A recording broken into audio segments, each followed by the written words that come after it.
What up, Raffalitos? Welcome back to my channel. Today, I want to bring you an update on the no confidence motion. That is, the Caribbean Court of Justice has just returned a verdict on the decision of the no confidence motion that was passed in Parliament in Georgetown, Guyana in December 2018.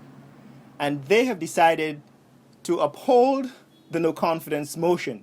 So the no confidence motion was validly passed, and they've also decided on the appointment of the Chief Officer of the Elections Commission, and they've decided that that was an invalid appointment. Today, we want to examine the implications of this verdict, so stay tuned.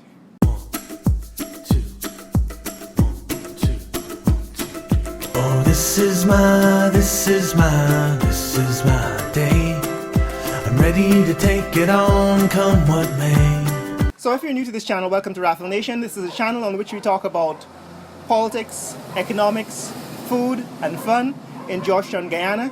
And we've addressed this topic before, so you can see in previous videos where I discuss the no confidence motion. Today what I want to do is examine the implications, and there are about 4 implications for the no confidence motion. So there are 4 items that I would like to address. Number 1 is, when will elections be held? Number 2 is, what is the winning strategy? You know, for the party that will win, that wants to win, what is the winning strategy? Number 3 is, what is the outcome? What is the likely outcome of these elections? And number 4 is, what is the implications or impact on the economy? What impact will these elections and this election cycle have on the economy and on the oil and gas industry going forward? So let's go. So according to the Constitution, which I've discussed before, elections are to be held within 3 months of a no confidence motion that is passed. So now that the Caribbean Court of Justice has given its final verdict, the final verdict on no confidence motion, and has upheld the no confidence motion, we are back to square one. So it's now at the point where a valid no confidence motion exists and an election should be held within 3 months. However, the government has decided that they will register new voters before holding elections, and that means that they are leaving it up to the Guyana Elections Commission to decide on a date and to decide when they are prepared to hold elections. And the Guyana Elections Commission has decided that they can't hold elections before November. So that is more than 3 months, and that is unconstitutional, beyond the point that the time that the Constitution, the laws of Guyana, requires that elections be held.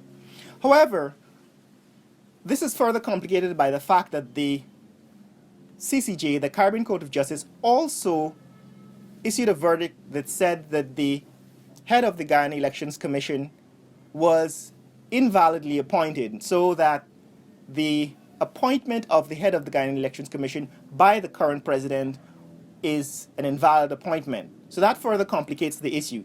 Now, bearing in mind that this is in fact still a developing country and we don't have very good internet connectivity and we don't have very reliable electricity, you can see an argument for the government that says, you know, you really can't have credible elections until we're prepared and until the registration process is completed. But you can also see an argument from the opposition that says, you know what, we need to follow the law.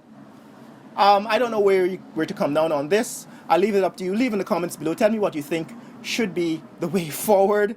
I am thinking that regardless of what the political opinions are on this, having valid elections that are unimpeachable, is much, much more important than holding them within the limits set by the law. And I think that the political parties need to get together and accept that the reality is that we cannot have registration at the polls in Guyana, which is the only way in which you could have elections within 3 months. That is, if you allow people to register at the point on the day of voting at the place of polling. right? That's the only way you're going to solve this problem. And we can't do that in Guyana because we really don't have the kind of reliability of electricity and internet connectivity that requires.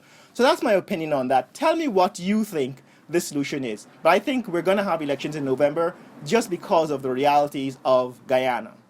So number two, what is the winning strategy? Now, I've said this before, and I'm going to say it again. There is no way for either of the old political parties to win this election without a coalition, right? And so I believe that what will happen if things go the way they have in the past is that the winning party, whether it be the PPP or the PNC or an AFC, will win again by a single member of parliament. So you're going to have the same divide to 32, 33 divide split. Again, it could go either way, right? Because that is the way politics are in Guyana. So what is the winning strategy? The only way you can win is if those new political parties, and I have a video, I've actually made a video listing the 5 political parties. In fact, I think I left one of those political parties out. There is a new political party hosted by or being run by somebody I went to school with. I'm going to put his description of that party in the description box below. But so there are 6 political parties. So the point is that these political parties now have to get together and begin to take the new party seriously, whether it be the Law and Justice Party, which is which caters to the indigenous community, or which draws its candidate from the indigenous community, or whether it's any of the other parties, one from Berbice, for example, the Fed Up Party, that will perhaps draw a lot of its constituents from Berbice, and so on. So these political parties, that is the 2 major parties, will have to get together and start considering forming a coalition with those parties. Now, this can happen before the elections or after the elections, but it seems to me that those political parties now have a way to sway the vote. They will have to be part of a coalition, part of a leading coalition, whether before or after the elections. And I would suspect that if you want to make a change, if you want to bring a greater voice of the people into the government, then those parties will have to do well, and those people who want to see some change in the way the government is run will throw their support behind the smaller parties, so that when they come into parliament, now that they have significant, they might be small number of seats, maybe 2 or 3 or 4 seats, but they will be significant in that any coalition government will now have to cater to them, will have to woo them, will have to include them in their manifesto. In other words, their objectives would have to be included in the leading ruling party's manifesto. So I see in the future, the winning strategy is wooing some of the new political parties and forming a larger coalition government. And the party, the major party that does that the best is going to win. So I can't say which one is going to win, whether it's the PPP Civic and their opposition constituent that won the no confidence vote, or the PNCR and AFC and the 5-party coalition that formed the current government. But what I do know is that the future in Guyana is coalition government. So guys, item number 3, what is the likely outcome? And item number 4, what is the impact? What's the likely impact on the economy of Guyana going forward? So the likely outcome is that you're going to have coalition government again. And since the current coalition is more adept at forming a coalition, I believe what they will do, they have the advantage of being able to reach out to the smaller political parties, to the new political parties. And so I believe what will happen eventually is that the party that is better at forming coalitions will win, and that currently looks like the current coalition government. So that is where I would put my bet if I were a betting person. But what is the impact? What is likely impact on the economy? Now, the problem is that this drawn out, no confidence debate and argument and fight in the society has led to some level of stagnation of the economy. Right? So there's a lot that has not been done, that has been put on hold because we were going through this period of political uncertainty, and that political uncertainty hopefully will be resolved at the end of November. However, it is very likely that there will be a narrow margin of victory again, and so there's always the possibility of a repeat of no confidence motions. I said in a previous video, I said that there's likely to be a cycle of no confidence votes for the foreseeable future until we resolve how to cater to the majority of interests in Guyana. And that's not necessarily anymore about race.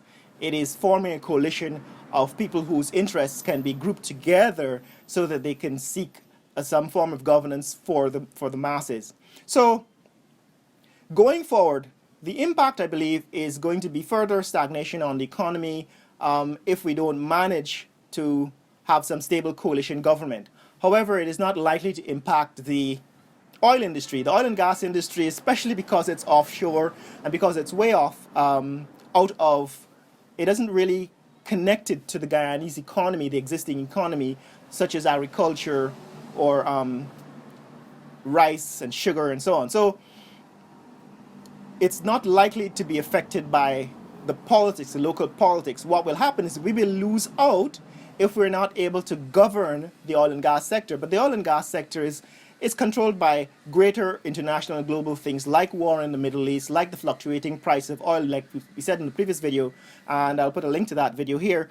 Guyana's oil needs to be produced at $46 a barrel. Now, there's a cost of producing Guyanese oil is $46 a barrel, so oil needs to be above the price of $46 a barrel for Guyana to make a profit on producing oil, and that price right now sits somewhere around $60, between $50 and $60 a barrel, and that price needs to be closer to $70 a barrel, like I said in the previous video, for it to be significant, for us to have some significant impact on the economy. So guys, that is what I think is happening.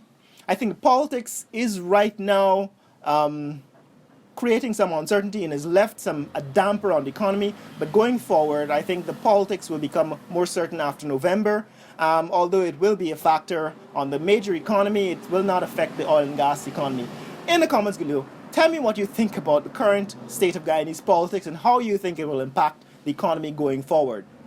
And remember, you can support this channel on Patreon and on PayPal, and like and share and subscribe if you haven't done so. Share this video with friends and family around the world and let them know what is happening in Guyana.